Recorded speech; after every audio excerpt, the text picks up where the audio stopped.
We're gonna talk to some people, gonna have a lot of fun. We're gonna talk to some people, gonna learn a lot of stuff. We're gonna talk to some people, gonna have a lot of fun. We're gonna talk to some people, gonna learn a lot of stuff. Cause Kristin knows blank. And I feel like I know less every single day. Well, hi, welcome to the show. Great show today. You're in for a treat. My guest today is very funny, very talented. But before we get to that, I want to say thank you. Thank you for listening. I really appreciate it. Take a second to like and subscribe to this podcast because it helps me out. Just a little like, maybe a little subscribe, maybe just tell everybody that you meet or know for the next week how great the podcast is. That'd be great. I'd appreciate it. I'm Kristin Key. I'm a comedian and a musician. You can find me through my website, kristinkey.com. But let's just jump right into it. My guest today is hilarious. He's a comedian. He's also an impressionist. And he blows my mind every time I see him. Hey, computer lady, make Justin Rupple happen. Here is your interview with Justin Rupple. Justin, thanks for being on the show today. Thank you for having me, Kristin. Oh, my God. I've been watching for so long time fan, first time caller. Oh, thank you. You're part of my small but very valuable fan base. I appreciate it. I don't know how valuable I am. I can't buy anything right now. You're oh yeah, I know that feeling. The world of a quarantined comedian. What are you doing to stay busy these days? Well, I turned my entire house into a studio. Me too. Yeah, that sounds like something you did. You know, Yeah, I didn't pick up that's crocheting. what I did. No crocheting. I do that. Yeah, I definitely do that. Yeah, I've been doing these virtual shows like you. I took advice from you, and I went and started my own little virtual fun time game show. And yeah, I do that online. For those of you who do not know Justin Rupple is a fantastic impressionist and comedian. And before I go any further, how did you find out you were good at impressions? You know, when you're with that friend who, when you watch the TV shows and movies with them, they won't stop doing the line right after it or like right with it? Yeah, that's me and my brother. Yeah. Okay. Yeah, So that's us. You and your brother are the perfect example of me. I'm you two just turned up to 11. You know, like Okay. Usually I have 10. This is 11. Don't do this. You're giving my brother hope. My brother's like, so I can be an impressionist. Yes, he can. Well, here's the thing. You just gotta, when people say like, okay, well, why did you become an impressionist? Because I got so obsessed with lines from movies that I wanted them done perfectly. And you do it enough to people, and they're like, well, that sounds eerily like Vince Vaughn and Swingers. You know, because you got tired of people getting the "you're so money, baby" wrong, and I'm like, it's "you're so money, baby." It's what I keep trying to tell you. I don't want you to be the guy from the PG-13 movie everybody really hopes makes it happen. I want you to be the guy from the rated R movie, okay? The guy you're not sure about. You're not sure where he's coming from. You're a bad man. You're a bad man.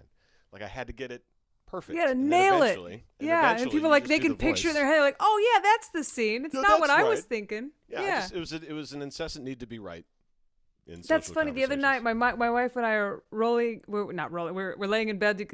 Okay, I gotta restart the story. The other night, my wife and I are in bed, laughing was what we usually do. And I don't remember what she said, but it was a reference to a scene from The Great Muppet Caper when she just falls in the fountain, and they're like, Miss Piggy. She goes, I'm just looking for my contact lens. So that's the only line I said. Like, get it? And my wife goes, oh my God, The Great Muppet Caper. That's exactly what she says. It was like, because me and my brother would just say that line to each other all day long. I did one of the online show I do is where I have improv games we set up, and I let them either pick the scenario or the voice, and I just let the entire audience just dictate my whole life.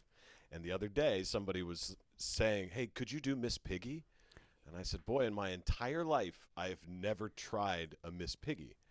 And they said, and it occurred to me, and this is why I do impressions. If the real answer is, when you realize something is doable, then you're like, oh, I have to learn how to do it. So just 2 days ago, somebody said, do a Miss Piggy, and I said, well, Miss Piggy's done by Frank Oz, right? and Frank Oz is Yoda, right? Yoda, I can do. Right? Right? Yeah. So I'm like, if I can do Yoda, then it's just Miss Piggy is just Yoda excited and not backwards, right? And I remember Miss Piggy from Muppet Christmas Carol, you know, and one of the kids says to one of Kermit's kids, the dinner looks very good, doesn't it, Mother? And then she looks in the mirror and she goes, "It does, doesn't it?" And I was like, oh, that's it.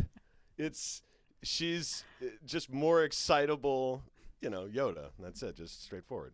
It's like, I guess it's like a musician with a song, though. Someone goes, Yes. "Can you play this?" And I'm like, "No." And then 2 days later, I'm like, "Yes," because it bothered me that I can't.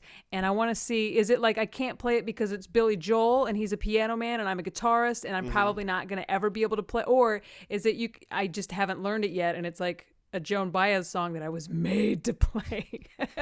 Well, it's frustrating when it's a Joan Baez song and you're like, why haven't I already learned this? You know, like, Sure. why?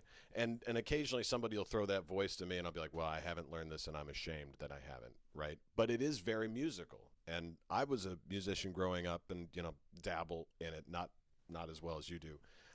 But it is Stop musical. it. Go on. Stop it. So, for example, when you realize a 3 repeating chord, you know, like G, Sure. C, D, or Yeah. D, C, G backwards, you realize that everything is kind of on this, you know, sliding scales. So I didn't learn how to do Obama first. I learned how to do Dan Aykroyd when I was younger because I loved Ghostbusters, you know. I was just like, Yeah.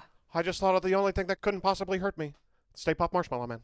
You know, like that's Dan Aykroyd. And I was like, well, that's Chicago or northern Canada, you know, that kind of area up there that has that Canadian sound. And Chicago kind of has a Canadian sound. And if you slow it down, I just thought of the Stay Puft Marshmallow Man. And now you're, listen here. Goza the Gozerian. On behalf of the municipality and city-state of New York City, I hereby request that you leave this dimension forthwith. I miss having a president that could talk to the Gozerian and be more commanding. That's incredible, though, that I like to close my eyes to listen to Dan Aykroyd morph into President Obama.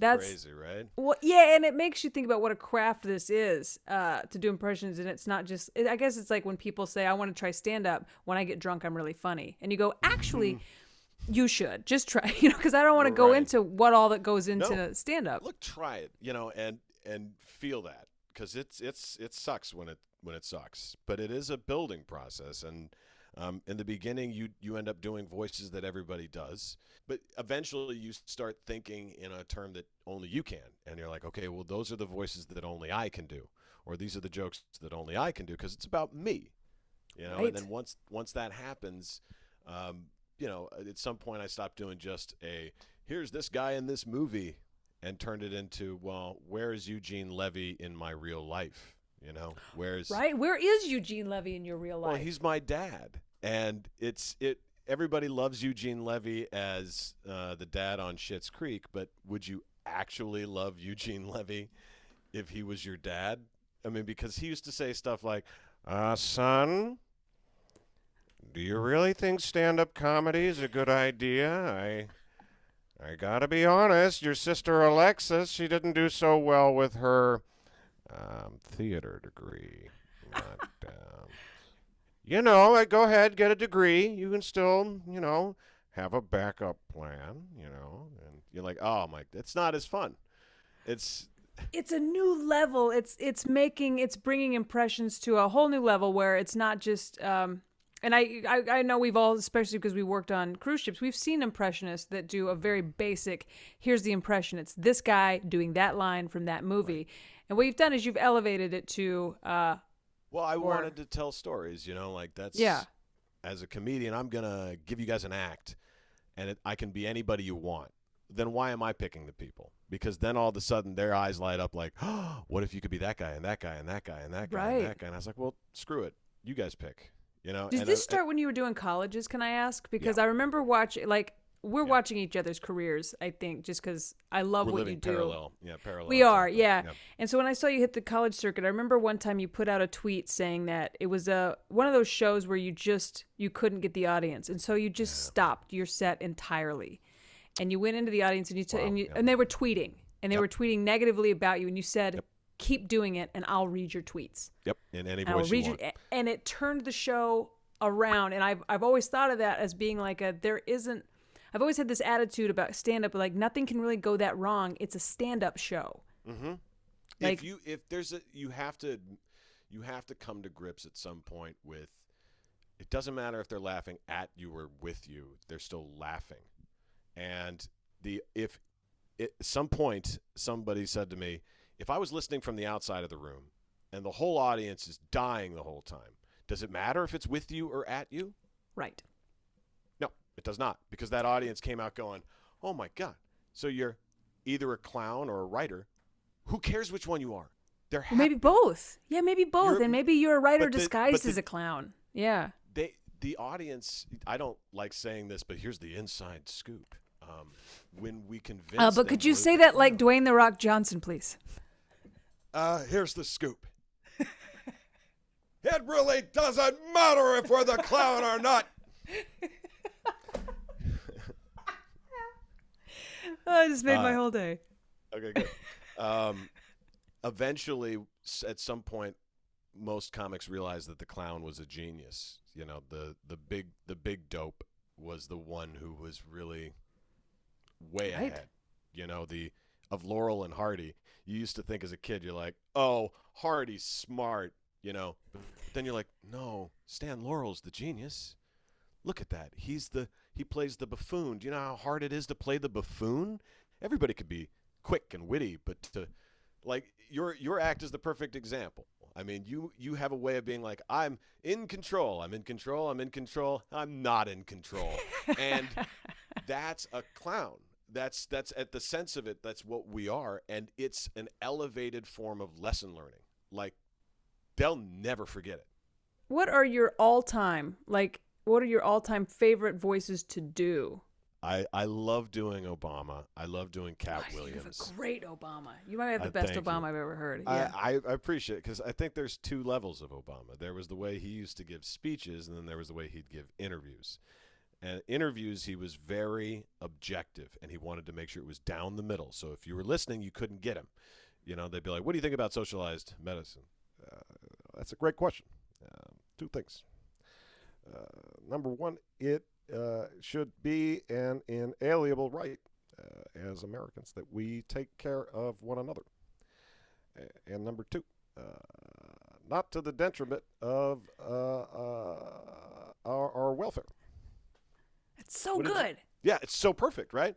And so, but then he'd go, then that he has that speaking voice, a little swagger, and we're not going to do that.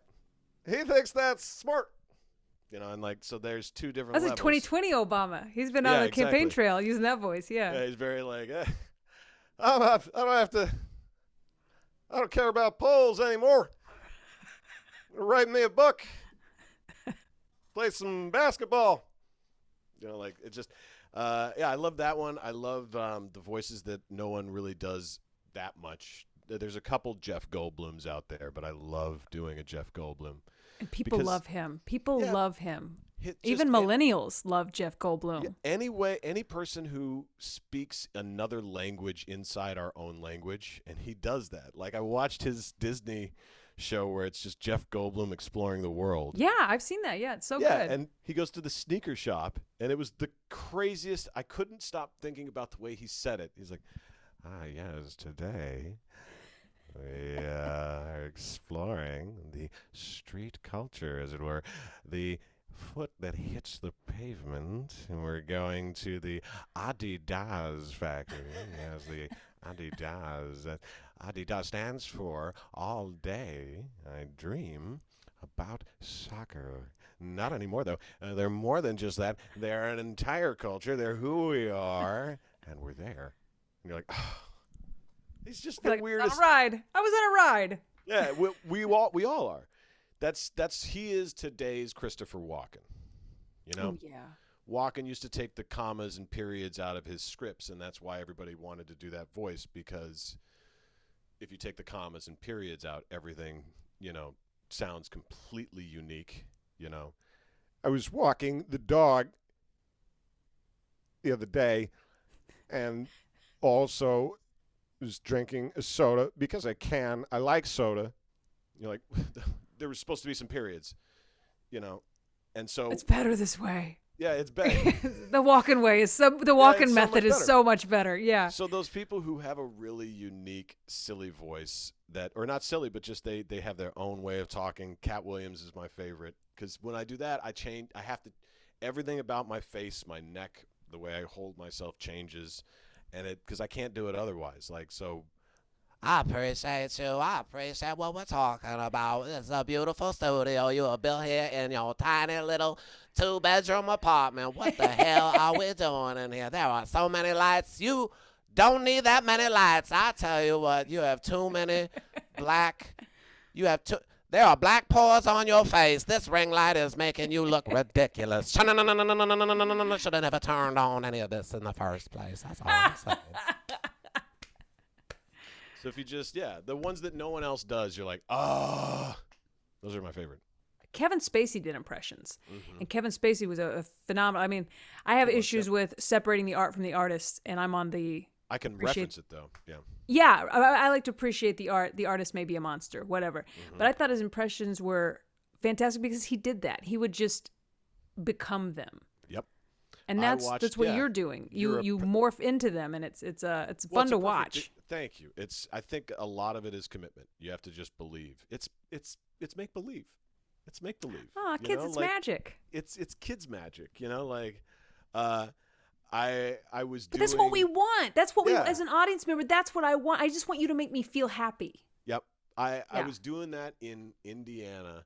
I was doing a show in Indiana, and I was in at Mike Pence's college, and I was having the people just shout out impressions, and the softball team was out there, and they were just really demanding. They're like, do Shrek, and I was like, look, I don't do Shrek for just anybody, okay? And the catcher stood up, and she was right in my face, and she goes, do Donkey. And I had never done Donkey, but she was taller than me, and I just went, let me tell you something, okay? I've never tried Donkey. We've never tried it before, but I will try. Let me take you out for some waffles, right? And it came out because I was in make-believe form. Like You were backed into a corner. You were backed up against a wall, and comedy came out. Yeah. Yeah. And it occurred to me right after that, some kid goes, do Trump. And I go, no. And the whole audience stood up and started clapping. And I'm like, where are we? Indiana. That was in Indiana. Yeah. And the kid asked me afterwards, he's like, why won't you do that? And I said, because I don't really want anybody's voice to come out of my face who I can't go, there's something they contributed that I can stand behind. He's no doubt a famous voice. There are plenty of famous voices that I could be doing. But if I don't want their accomplishments to be morphed into my face, I don't even want, there's some people I don't want to do anymore. I'm just like, that's the end of that. I mean, I had a killer Louis C.K. impression. It's gone, Like I can't do it in person anymore. You become it a little bit. When you sing sad songs, you become a little sad, and you sing happy songs, you become happy. I mean, you can see it. When you do a voice of somebody who makes you laugh, automatically you start to laugh. Like I laugh every time I do an Alan Rickman impression, just because you can't not laugh when someone does. Really? You're not going to laugh? Even if I tell you that the detonators are on board. Oh, so you go, Alan. You picture him from who? Like, I'm trying to figure out. Are you picturing him from Die Hard or from Professor Snape? Die Hard. It's always Die Hard. Okay. So Professor Snape Hans Gruber. It's a little. I love Gruber because it was his first one, but Snape was very. Snape was what was his like?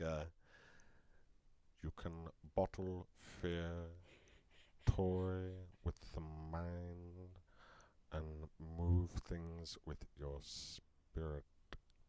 Or some of you don't think you need to pay attention, Mr. Potter.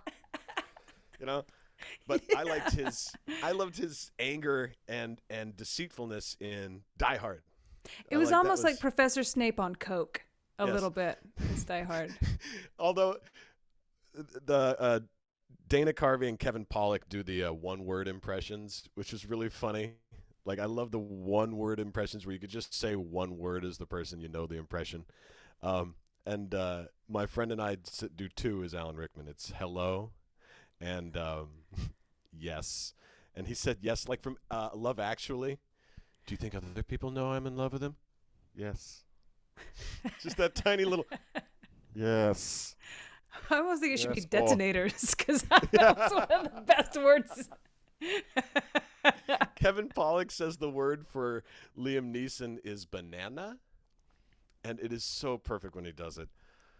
He doesn't do the greatest Liam Neeson, but it's a good banana. I knew exactly who it was. That's Liam Neeson. This is Liam Neeson, banana. Yeah. You One have word to say- impressions. How fantastic. So I ask every guest before they come on, what are 3 things that you would consider yourself an expert on? And I know that you are an expert in impressions. Another was debate, which we're going to have to go there some other time in our friendship, because I was in speech and debate in high school. And I just want to talk a little bit about that, but not today. You're going to have to come back on the show. I want to talk to you. straw man. I know. I want to talk to you about your love of 90s sitcoms and how deep it goes. It's time for 5 quick questions. On the show Friends, what was the name of Ross's monkey? Marcel. Very good. All right, we're off to a great start. Marcel is correct. And were you a Friends What fan? was the name? What was the name of the beer he sold? Monkey Shine. Oh my God. Monkey Okay, Shine. it goes deep.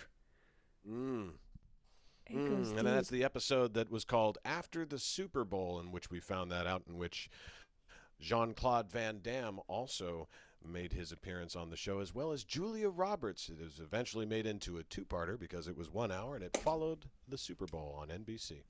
I'll do a follow-up question referencing that episode. On the episode in which Jean-Claude Van Damme makes a guest appearance, Jean-Claude Van Damme brags that he can crush a walnut with his what? His butt cheek. That is correct. Marge Simpson has the same maiden name as a former First Lady. Name the former First Lady. Marge Simpson's maiden name. Eleanor? No. Jacqueline Kennedy Bouvier. Bouvier. Mrs. Bouvier! Miss Bouvier. Goodness gracious. See, here's the thing. I had to catch up on my Fox sitcoms later because growing up in a very conservative household, I was not allowed to watch The Simpsons. We weren't either. This came late in life. So, okay, I was allowed to understandable. watch Family Guy because that was my own time on my own. But that was later. So. On the show Friends, what was Phoebe's twin sister's name? Phoebe and Ursula. Ursula, that's correct. Ursula was also a waitress featured on what?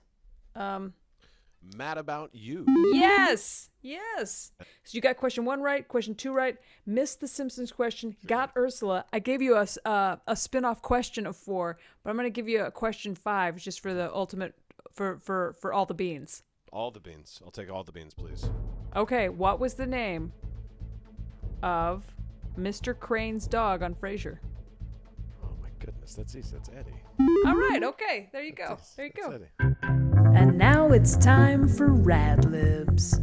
This is my favorite part of the show. This is where I ask you politely to play a Rad Lib with me, which is a lot like a Mad Lib, but I wrote it specifically for you, and I don't want to get sued by Mad Libs.